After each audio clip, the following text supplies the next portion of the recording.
अगर खुद को इंसान कहलवाना हो तो 6 फीट हाइट होनी जरूरी है। The Aravalli Range, one of the world's oldest mountain range and North India's natural shield against desertification, is under threat.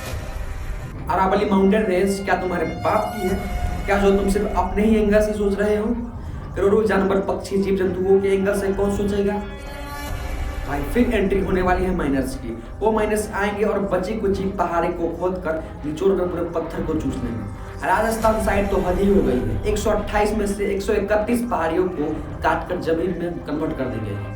मतलब पूरे के पूरे पहाड़ ही गायब कर दिए जा रहे हैं। बिल्डर्स और पॉलिटिक्स की नज़र अरावली पर पड़े, वो उसको अपने फायदे के लिए खतरनाक तरीके से मिसयूज न करे। ऐसा हो सकता है कि, और इससे भी ज़्यादा जरूरी सवाल यह है कि अचानक से इन अरावली माउंटेन रेंज की नई डिवीजन की जरूरत आखिर पड़ क्यों रही है। लेकिन हर बार की तरह शुरू से शुरू करते हैं। चलिए, अगर कोई इंसान 6 फीट से लंबा नहीं तो वो इंसान नहीं है। अगर खुद को इंसान कहलवाना हो तो 6 फीट हाइट होनी जरूरी है। कैसे बेतुकी सी बात कर रहे हो? ये सुनने पर अगर मैं आपसे कहूं कि Indians audience mountains range Himalaya से भी पुरानी माउंटेन्स रेंज यानी अरावली माउंटेन्स रेंज का कितना हिस्सा अरावली माना गया है और कितना हिस्सा मिंग मैथिन्स और लैंडस्केप्स को सौंप दिया गया है, इसके लिए भी ऐसे बेतुकी सी डिफिनेशन दी गई है। तो आपको एक बार विश्वास हो जाएगा क्या भाई? मुझे तो एक बार में विश्वास नहीं हुआ था कि कोर्ट में इस प्रकार की डिविजन एक्सेप्ट भी कर ली होगी। अरावली रेंज और अगर माइनिंग माफिया और लैंड माफियाओं को सौंप भी देगी तो क्या हो जाएगा?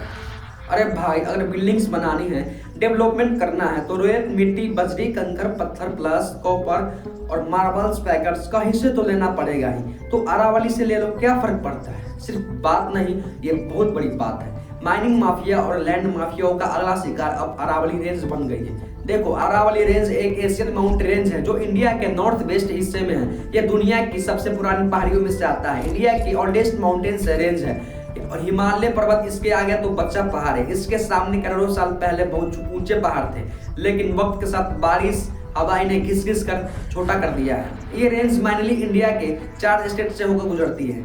सबसे पहले गुजरात से शुरू होकर राजस्थान में इंटर होके, फिर हरियाणा में इंटर होके और फिर दिल्ली में रामसन हिल्स पर खत्म होती है। ये दिल्ली में राष्ट्रपति भवन और जेनुअन्स यूनिवर्सिटी अरावली रेंज के एक्सटर्नल भाग पर ही बनी हुई है। जब आप भी कभी घूमने गए हो तो गुरु शिखर नाम का एक हाईएस्ट जगह पर जरूर रुके होंगे। यह गुरु शिखर अरावली की सबसे ऊंची चोटी है और इसकी हाइट करीबन 1722 मीटर से है। यह गुजरात से दिल्ली तक का रेंज है, करीब 52 किलोमीटर लंबी है। अब प्रॉब्लम समझो, प्रॉब्लम क्या है? प्रॉब्लम यह है कि सुप्रीम कोर्ट ने अरावली माउंटेन रेंज के लिए एक नया डिफिनेशन एक्सेप्ट की है। नए डिफिनेशन के 2 पार्ट्स हैं, एक वेरिफिकेशन पार्ट और दूसरा horizontal part. Verification part definition यह कहती है अगर कोई पहाड़ अपने आसपास के जमीन से कम 100 मीटर ऊपर है तो उसकी हाइट कम से कम 100 मीटर होनी चाहिए, तभी वो अरावली पर्वत मानी जाएगी, अन्यथा वो नहीं मानी जाएगी।